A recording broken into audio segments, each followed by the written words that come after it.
할렐루야. 오늘 열왕기상 1장 32절에서 37절까지 말씀을 함께 봤습니다. 오늘 말씀의 제목은 여호와께서 세우는 왕이라고 정했습니다. 우리가 열왕기상의 말씀을, 열왕기서를 지금 함께 읽어가고 있는데, 열왕기상 1장 1절의 시작의 말씀을 보면 이렇게 시작합니다. 다윗 왕이 나이가 많아 늙으니, 이렇게 시작합니다.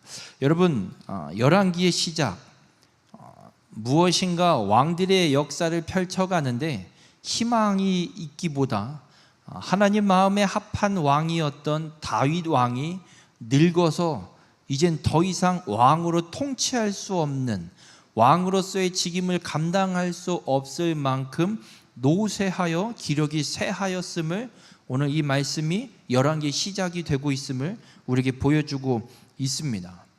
이제 다윗이 죽을 것이고, 다윗의 이 죽음이 앞에 두고 있는 이 이스라엘 나라의, 이 민족의 새로운 역사의 국면이 시작될 것을 우리는 보게 됩니다.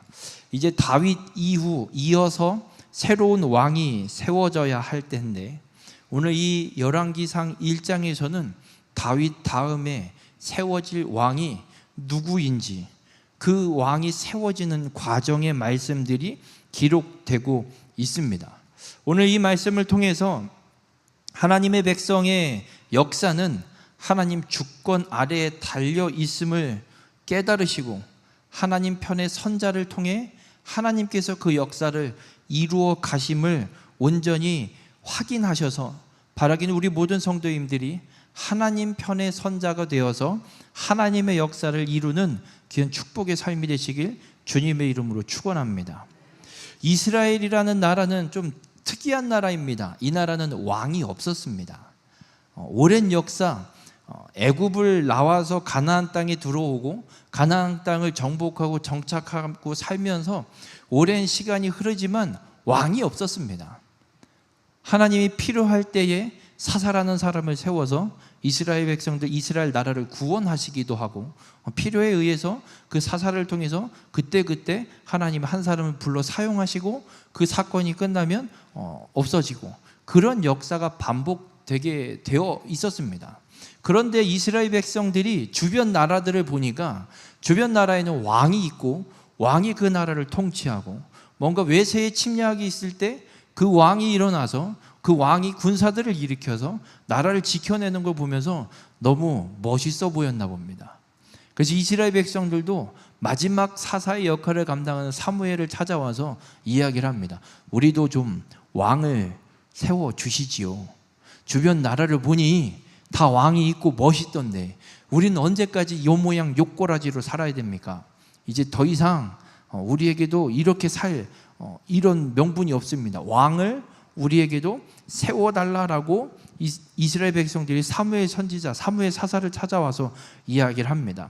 그때 하나님께서 사무엘에게 무슨 이야기를 하시냐면, 왕을 요구하는 백성들에 대한 이 이야기를 들은 사무엘에게 하나님이 응답하시는 내용이 사무엘상 8장 7절에 이렇게 기록합니다. 백성이 내게 한 말을 다 들으라. 이는 그들이 너를 버림이 아니요 나를 버려 자기들의 왕이 되지 못하게 함이니라. 여러분, 이스라엘 백성들에게 이스라엘이라는 나라에 왕이 없었던 것이 아니라 하나님이 왕이 되셔서 직접 이 나라를 통치하고 이 민족을 다스리고 계셨습니다. 그런데 이 민족의 이 백성들이 주변 나라를 보고 열이 더 이상 우리나라의 모습도 이런 초라한 모습이 싫어서 왕을 요구하게 됐는데, 이 백성들이 인간 왕을 요구한 건 하나님을 버린 것이다 라고 하나님이 분명하게 말씀하고 있습니다. 그래서 왕이 세워지기 시작합니다. 그런데 이 왕이 세워질 것을 하나님이 이미 알고 계셨던 것 같아요. 사무엘 선지자, 사무엘 시대에 왕을 세워지는 것에 대한 이 일들을 하나님이 어떻게 하셨는지 한참 전에 모세를 통해서 왕이 세워질 규정에 대해서 계명을 하나님이 이미 주셨습니다. 그것이 어디 나오냐면 신명기 17장에 왕을 백성들이 요구하게 될 때 그 왕을 어떻게 세워야 되는지에 대한 규정들을 쫙 주시는데, 신명기 17장 14절과 15절에 이렇게 말씀합니다. 만일 우리도 우리 주위의 모든 민족들 같이 우리 위에 왕을 세워야겠다는 생각이 나거든 반드시 내 하나님 여호와께서 택하신 자를 내 위에 왕으로 세울 것이며, 정확하게 하나님이 말씀하셨습니다. 그리고 정확하게 사무엘 시대에 와서 이스라엘 백성들이 주변 나라를 보면서 주변 민족들처럼 우리도 왕을 세워달라고 이야기를 하고 있는 겁니다. 그때 왕을 세우는 계명, 왕을 세우는 규정은 딱 한 가지, 하나님께서, 하나님 여호와께서 택하신 자를 내 위에 왕으로 세울 것이라. 누가 왕으로 세워져야 된다고요? 하나님이 택하신 사람, 그 사람 아니면 세우면 안 됩니다. 그래서 하나님께서 왕을 세우시는데 그 하나님이 택한 사람만 왕으로 세워져야 됩니다. 이스라엘 백성들이 왕을 요구했고 하나님께서 첫 번째로 택하여 세운 왕은 사울이라는 왕입니다. 여러분, 이 사울 왕도 하나님이 택하여 세운 사람입니다. 하나님이 후회하신다고 했지만 이 후회는 우리가 인간이 하는 그런 후회가 아닙니다. 하나님은 알고도 세우신 겁니다. 그냥 사울을 버리는 하나의 표현으로 후회라는 단어를 사용하고 계실 뿐입니다. 하나님이 버리는 왕이 되긴 하지만 사울도 하나님이 택하여 세우신 왕입니다. 어찌 보면 사울을 초대 왕으로 하나님이 택하여 세워놓으신 이유는 이스라엘 백성에 대한 벌로, 왜냐하면 왕을 요구한 게 사무엘을 버린 게 아니라 하나님의 왕이 되지 못하게 하기 위해서 하나님을 버린 거라고 하나님이 분명하게 말씀하고 있습니다. 그 벌로 첫 번째 왕은 누가 봐도 하나님이 원하시는 왕이 아닌 사울 왕을 하나님이 택하여 세워 놓으십니다. 하지만 하나님은 결국 사울을 후회하시고 버리십니다. 그리고 사울이 아직도 왕으로 통치하고 있지만 하나님은 다른 사람을 기름 부어, 사무엘로 하여금 기름 부어 왕으로 지명하십니다. 그게 다윗이라는 왕입니다. 후에 사울이 죽고 다윗이 이스라엘의 총 모든 나라를 다스리는 왕으로 다시 세워지게 됩니다. 그런데 이 다윗 왕에 대해서 사도행전에 어떻게 평가하고 있냐면, 사도행전 13장 22절에 보면 이렇게 평가합니다. 내가 이새의 아들 다윗을 만나니 내 마음에 맞는 사람이라 내 뜻을 다 이루리라. 개역 개정에는 하나님 마음에 맞는 사람이라고 하지만 개역 한글, 우리 이전 성경에는 하나님 마음에 합한 자라고 다윗 왕을 평가합니다. 하나님이 평가하시는 말씀이에요. 사울은 하나님이 후회하는 첫 번째 왕이었고 그 이후에 세워진 다윗은 하나님 마음에 합한 왕으로 하나님이 세워주십니다. 하나님이 버린 후회하는 왕은 전쟁에서 사라져 버렸고 이제 하나님 마음에 합한 왕 다윗이 세워져서 다윗이 하나님 마음대로 하나님 뜻을 이루는 통치를 40년을 쫙 펼치고 이제 다윗이 죽음을 앞에 두고 있습니다. 이제 새로운 왕이 세워져야 됩니다. 새로운 왕은 어떤 왕이 세워져야 됩니까? 이스라엘의 왕은 어떤 사람이 세워져야 됩니까? 하나님이 택한 사람. 이미 하나님이 계명을 주셨습니다. 하나님이 택한 사람이 왕으로 세워져야 됩니다. 그런데 이 다윗 이후에 왕이 세워지는 역사가 오늘 이 열왕기상 1장에 기록되고 있는데 놀랍게도 재미있는 사건이 펼쳐집니다. 과연 하나님이 말씀하신 대로 하나님이 택한 왕이 세워질지 아니면 욕심을 따라 세워지는 자가 왕으로 세워질지 그 역사가 펼쳐집니다. 다윗이 다윗 이후에 세워질 왕에 대해서 하나님께 받은 약속의 말씀이 있습니다.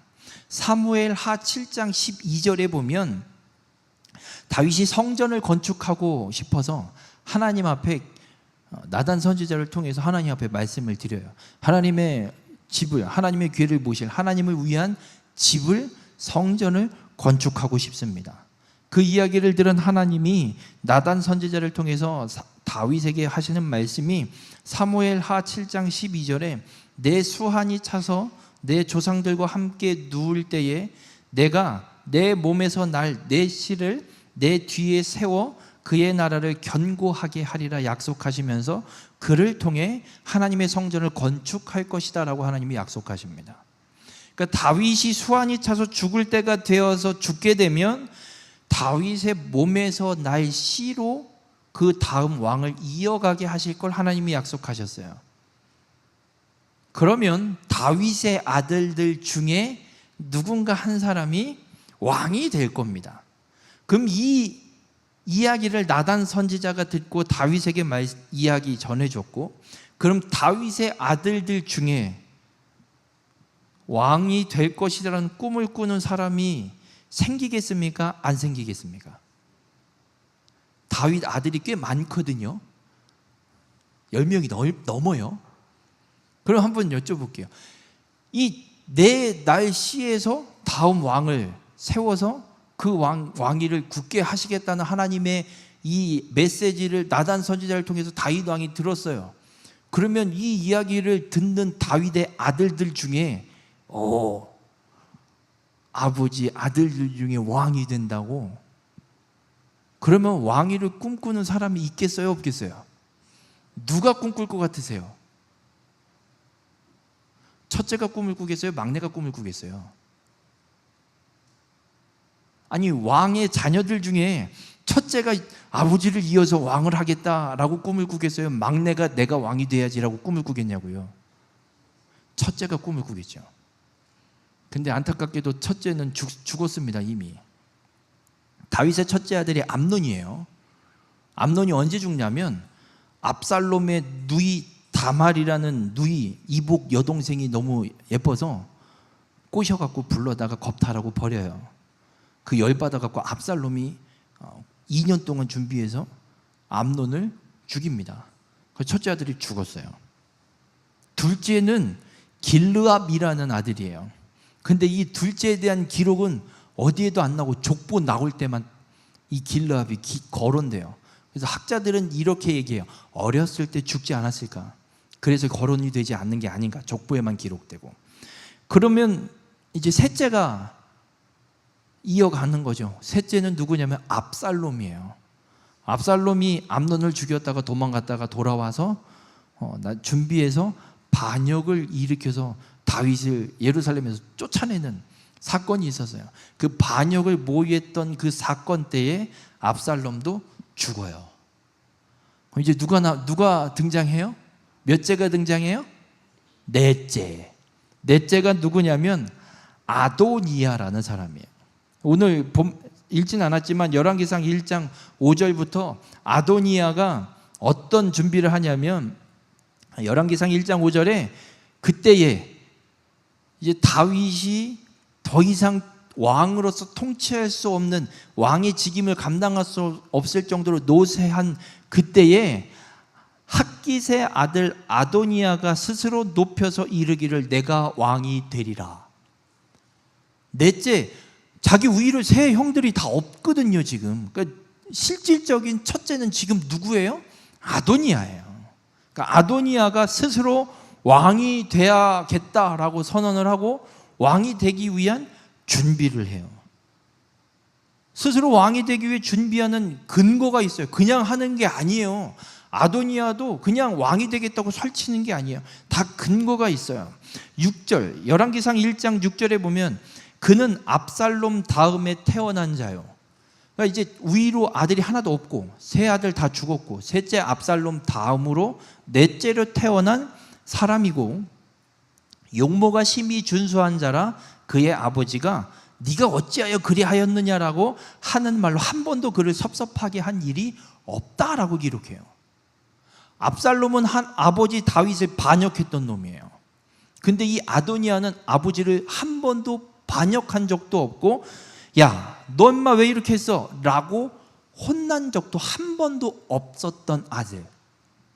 성실하게 왕 다윗 아버지 밑에서 왕자로서 흠 없는 삶을 지금까지 살아왔던 아들이라고 자부할 정도로, 그렇게 평가받을 정도로 성실하게 살아온 아들이었음을 지금 근거로 대고 있고, 그래서 내가 왕이 되기 마땅하다라고 아도니아가 얘기하고 있어요.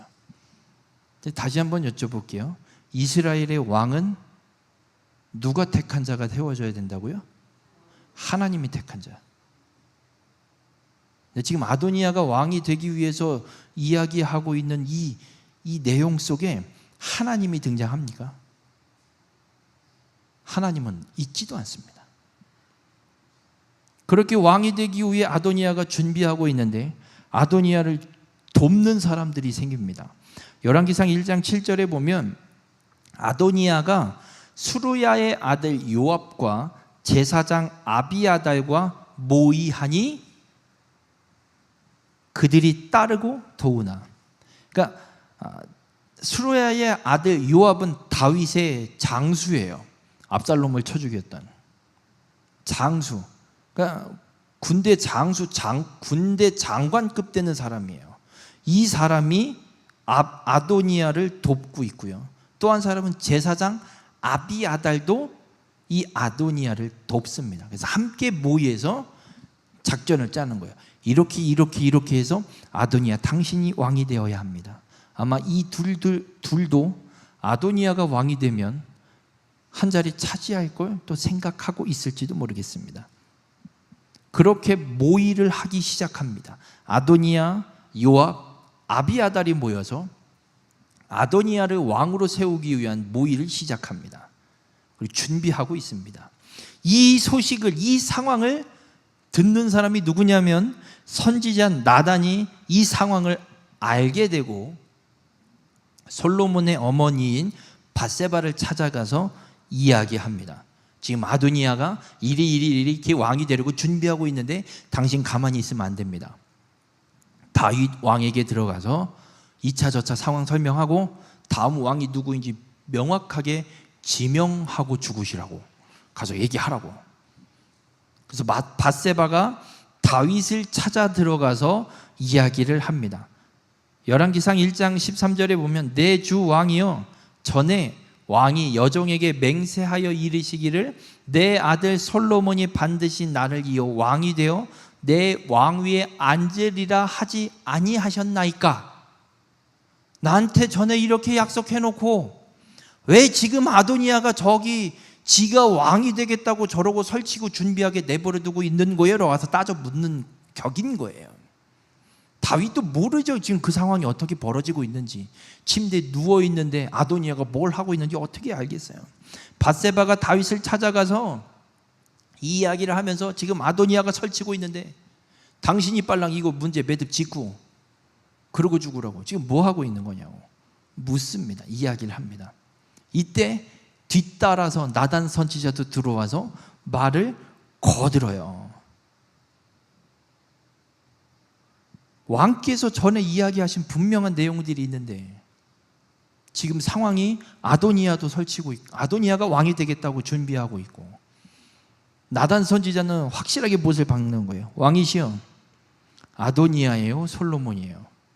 누군지 분명하게 지명하십시오. 지금 당신이 지명하는 대로 순종하겠습니다. 나단 선지자가 이야기해요. 그리고 다윗이 그 이야기를 다 듣고 나서 누가 왕이 되어야 하는지 오늘 본문에 그 말을 선언하고 있습니다. 오늘 본문 33절과 34절에 다윗이 이렇게 얘기해요.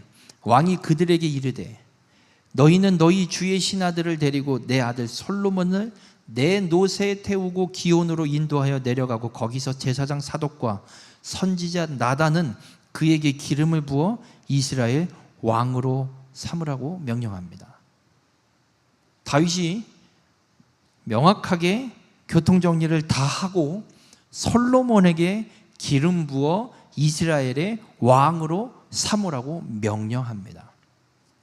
아도니아에게는 아까 요압과 아비아들이 도와서 함께 모의를 했다고 말씀을 드렸어요. 그럼 솔로몬에게는 함께한 사람이 누굴까?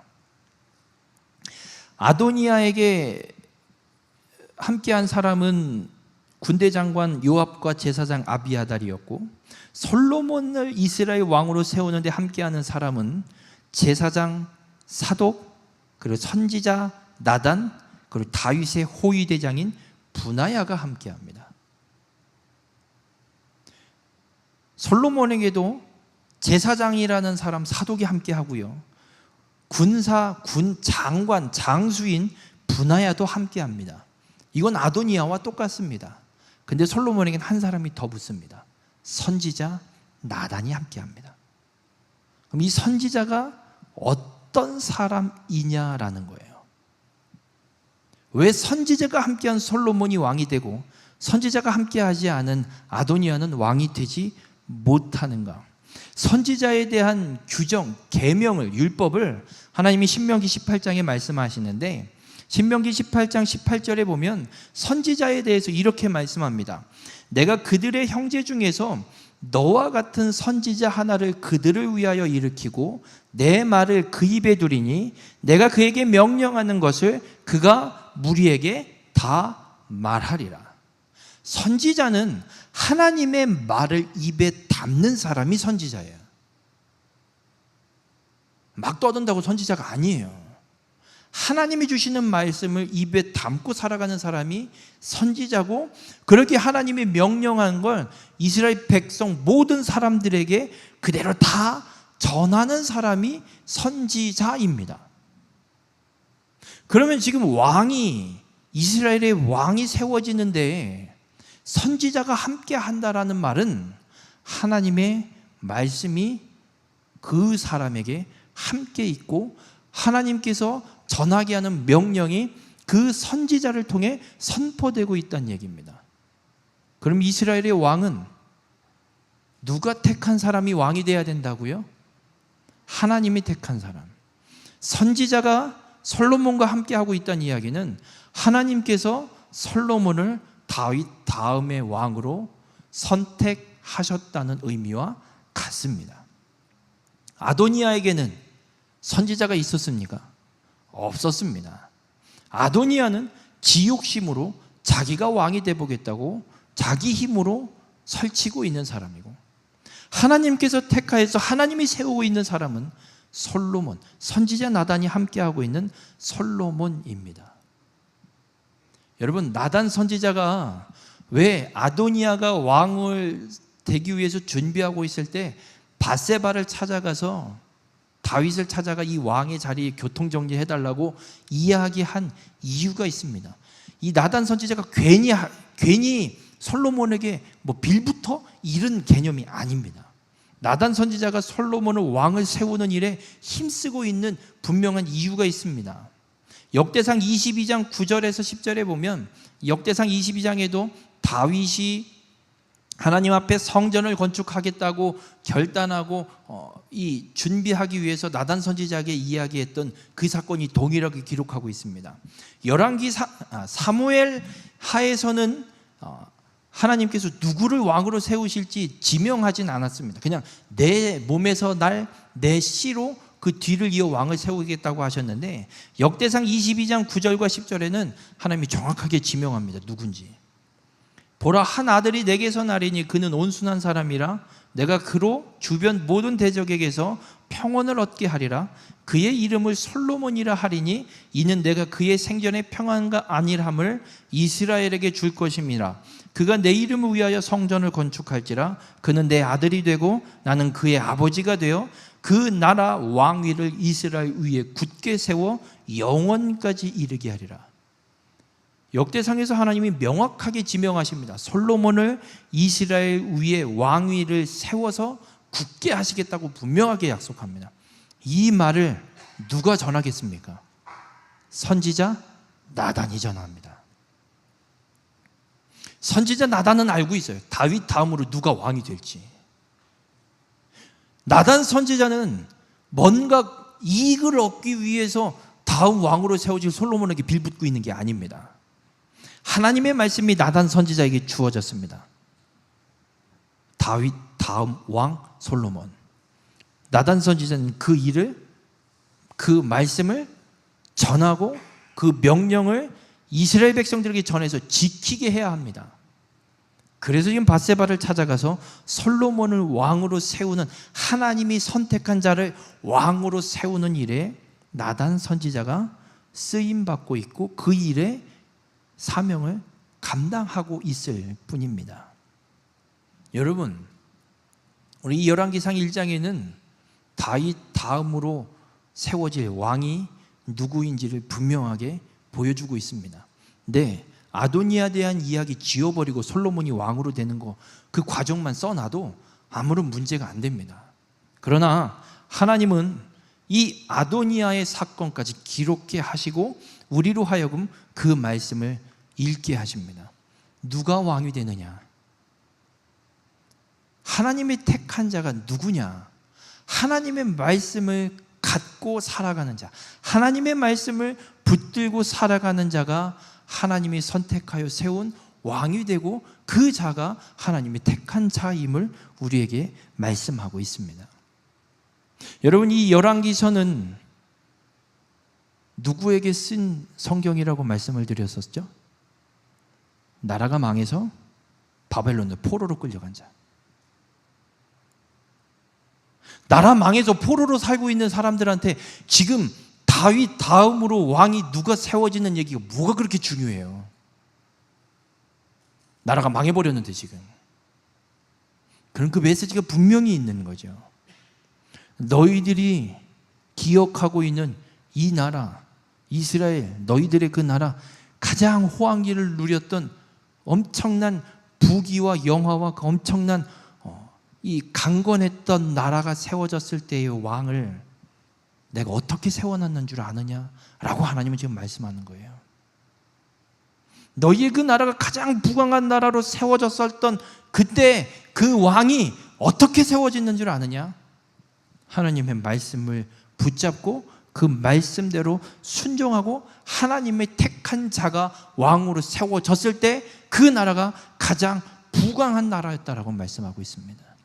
그럼 지금 포로로 끌려가 살고 있는 바벨론, 그 우상의 나라, 우상의 땅 갈대 우르에서 살고 있는 이 포로로 끌려가 있는 나라가 망한 이 아무런 희망도 보이지 않는 이 포로 유대인들을 향해서 하나님이 말씀하는 거예요. 지금 포로로 끌려와 있느냐, 포로가 아니냐, 이게 중요한 게 아니라 너희가 하나님의 말씀을 붙들고 있느냐, 하나님의 말씀을 붙들고 있지 않느냐. 하나님의 말씀을 붙든 자는 하나님께서 그 나라를 영원히 부강한 나라로 그 굳건히 세우실 것이고, 그 하나님의 말씀을 붙들지 않는 자는 결국은 멸망의 길을 갈 수밖에 없음을 하나님 말씀하고 있습니다. 그 포로로 끌려가 있는 유대인들을 향해서 하나님이 말씀해요. 넌 다시 돌이켜서 내 말을 붙들고 살아갈래?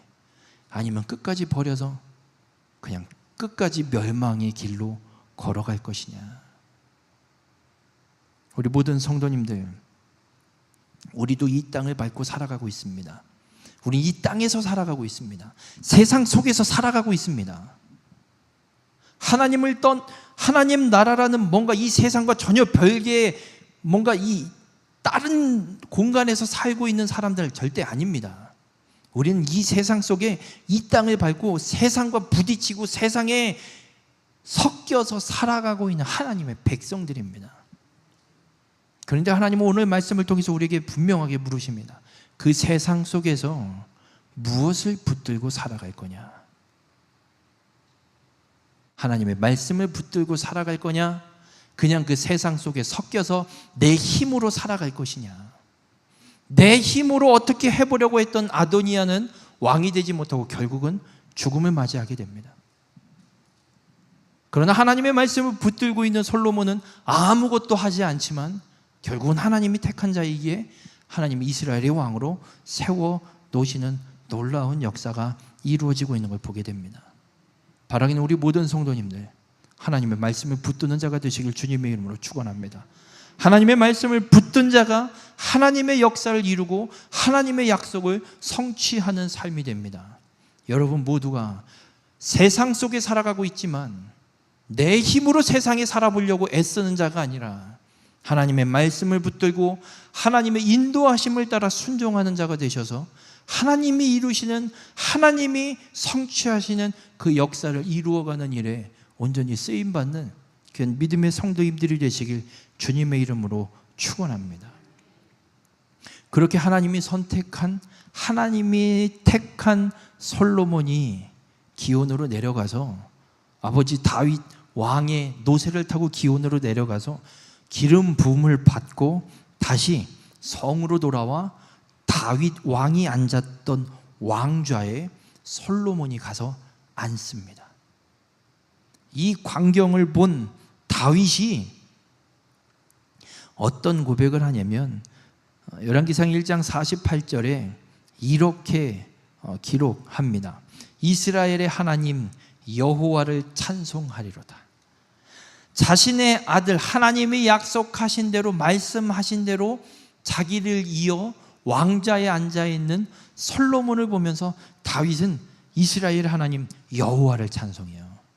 아니, 다음 왕이 세워진 그 아들 왕을 보면서 뭔가 멋들어진, 뭔가 이 축사를 해야지. 다윗은 이스라엘의 하나님을 찬송합니다. 다윗에게는 이스라엘의 왕은 다윗 자신도 아니요 솔로몬도 아닙니다. 하나님만이 이스라엘의 왕임을 고백하고 있는 겁니다. 그래서 그 하나님을 찬송하리로다. 여호와께서 오늘 내 왕위에 앉을 자를 주사 내 눈으로 보게 하셨도다. 하나님께서 말씀하신 대로 그대로 성취되는 걸 다윗 눈으로 확인하게 하신 하나님을 다윗이 찬송하고 있는 거예요. 우리 모든 성도님들, 이걸 포로로 끌려와 있는 유대인들이 보고 있어요. 나라는